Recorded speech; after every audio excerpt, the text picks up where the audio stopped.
Yo mes petits potes, j'espère que vous allez bien. Aujourd'hui, je vais vous parler d'un type de produit qui se démocratise énormément en ce moment. C'est les objectifs pour smartphone. Il y a pas mal de concurrence actuellement sur le marché. Je pense à deux marques en particulier. Ils vendent leurs objectifs aux alentours de 50-60 euros, ce que je trouve quand même pas donné. Du coup, il y a quelques semaines, OK ou Oki, je sais pas trop comment ça se prononce, m'a contacté pour que je réalise un test de leurs objectifs pour smartphone.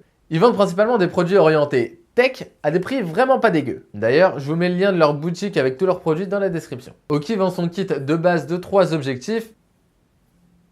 3. Il y a un fisheye, un macro et un grand angle au prix de 15 euros. Donc c'est 4 fois moins cher que la concurrence française. Bon, clairement là c'est le kit de base, mais Oki vend aussi des objectifs entre 20 et 30 euros. Là où tout va se différencier, c'est sur l'angle de la lentille. Du coup j'ai dit oui à Oki pour pouvoir les tester, vous dire ce que j'en pense et si ça vaut vraiment le coup de mettre 15 euros ou s'il vaut mieux mettre 60 ou 70 euros pour avoir un résultat plus professionnel. Et à la fin de ce test, je vais essayer de vous dire si un kit à 15 euros permet de faire des photos tout aussi sympas que ce qu'on peut retrouver sur Instagram avec le hashtag des concurrents. Ouais, clairement, on va pas se le mentir, si on prend des photos avec son smartphone, la plupart du temps, elles finissent sur les réseaux sociaux. Faut savoir qu'il existe aussi des revendeurs encore moins chers sur AliExpress.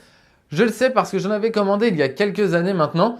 J'avais attendu à peu près 3 semaines, voire 1 mois pour avoir des objectifs que j'avais payé 7 ou 8 euros. Clairement, pour une différence de prix inférieure à 10 euros, je préfère recevoir mon produit le lendemain avec Amazon. D'ailleurs, je vais me faire ma petite pub. Dans la description, je vous ai mis un lien vers Amazon Premium. Du coup, si vous n'êtes pas encore abonné et que vous avez moins de 24 ans, vous avez 6 mois d'Amazon Premium offert. Si vous avez plus de 24 ans, vous avez seulement 1 mois, c'est déjà pas mal. Et du coup, tous vos achats sont livrés le lendemain. Et pour moi, ça me rapporte 3 euros. Pratique pour faire vivre la chaîne et mon site internet. Merci.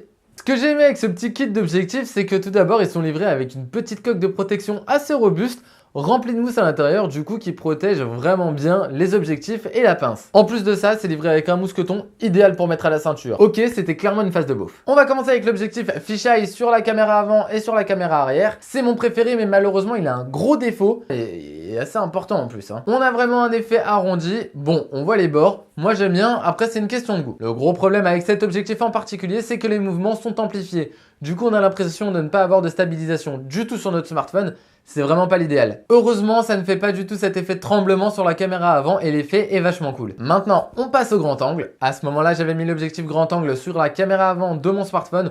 On voit que la qualité est toujours en rendez-vous, malgré une légère distorsion sur les côtés. Sur ce plan, j'ai mis l'objectif grand angle sur la caméra arrière de mon smartphone.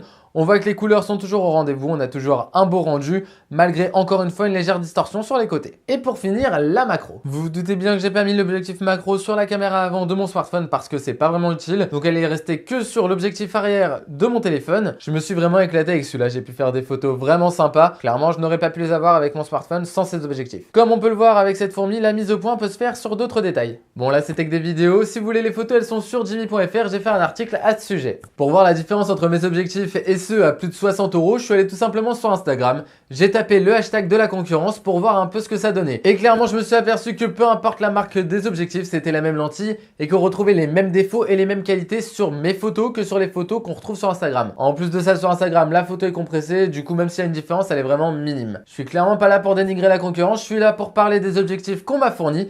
Du coup je vais pas vous donner le nom des autres marques clairement. Je vais vous laisser taper sur Google objectif pour smartphone. Vous choisissez la marque que vous préférez, vous tapez ça sur Instagram. Juste pour comparer, je mettrai 2-3 photos sur mon Instagram perso jimmy.fr. Vous pourrez voir ce que ça donne avec les objectifs OK et ceux de la concurrence. Vous l'aurez donc compris, je suis plus d'avis à mettre 15 euros dans ces objectifs plutôt que d'en mettre 70 par exemple. C'est tout pour le test de ces objectifs pour smartphone de la marque Oki. J'espère vraiment que cette vidéo vous a plu. Comme d'habitude, si c'est le cas, n'hésitez pas à lâcher un gros pouce bleu dans la barre des pouces bleus, à partager la vidéo et surtout à cliquer sur vous abonner. Allez, des bisous!